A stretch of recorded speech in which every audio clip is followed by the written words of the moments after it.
cette opération Les coulisses du bâtiment, qui est une opération nationale, dont l'origine est venue d'un ancien président de la fédération du BTP Manche, qui a su convaincre nos instances nationales d'ouvrir les chantiers au public. L'idée est toute simple, toute bête, de dire, ben voilà, nos chantiers, il y a des savoir-faire que nous souhaitons montrer au grand public et aux scolaires, comme nous l'avons fait hier. La visite est encadrée par les professionnels en charge de la construction de l'ouvrage et qui expliquent ce que l'architecte a souhaité faire, pour quelles raisons ce bâtiment est construit et la façon dont on le construit avec des techniques particulières, notamment sur ce chantier où ce chantier est réalisé en BIM. Alors c'est un peu compliqué, mais en fait c'est une modélisation du bâtiment en 3D et on peut virtuellement se balader dans le bâtiment avant qu'il ne soit construit. L'objectif des coulisses du bâtiment, c'est vraiment de faire connaître le monde de la construction. Et le monde de la construction est composé de différents métiers. Nous avons 36 métiers différents,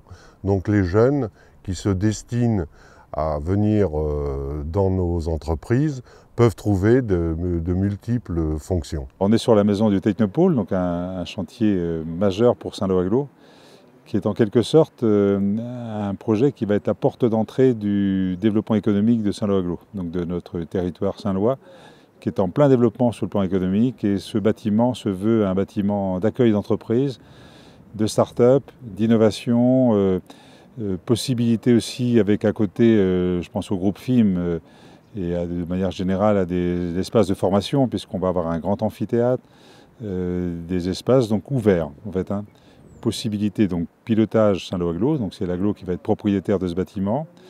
Un bâtiment de 1700 m² avec plusieurs petits locaux, des Fab Labs, des espaces de coworking, puisque de plus en plus ces sujets sont majeurs. Donc ça veut dire qu'un artisan, une entreprise qui veut louer le local pendant quelques semaines, quelques mois, quelques courtes années, des startups qui veulent démarrer, auront leur place dans la maison du Technopôle. Donc c'est un bâtiment qui pour nous est emblématique parce que, je répète, on va créer autour de maison du Technopôle une équipe également qui va être dédiée à l'innovation sous la responsabilité du service économique de l'Aglo. Donc ça va être dans maintenant quelques temps un peu la tête de pont du développement économique de notre agglomération. Le bâtiment avance, là, il avance plutôt bien. Donc je reviens quand même à la journée qui est quand même importante pour l'Aglo de Saint-Lô. Le fait que la Fédération du bâtiment ait choisi cet équipement à l'échelle de la Manche, moi c'est une fierté pour le territoire, c'est surtout une fierté pour les entreprises qui travaillent dans ce bâtiment. C'est leur bâtiment en quelque sorte, et je vais citer l'entreprise Zanello, qui est très en pointe sur le volet technologique, qui permet aussi de découvrir que le béton, c'est pas un métier simple, enfin, que le béton c'est très technique. Et donc ça, j'invite les personnes à le découvrir et à prendre un peu des petits morceaux de ce bâtiment en béton, en fait.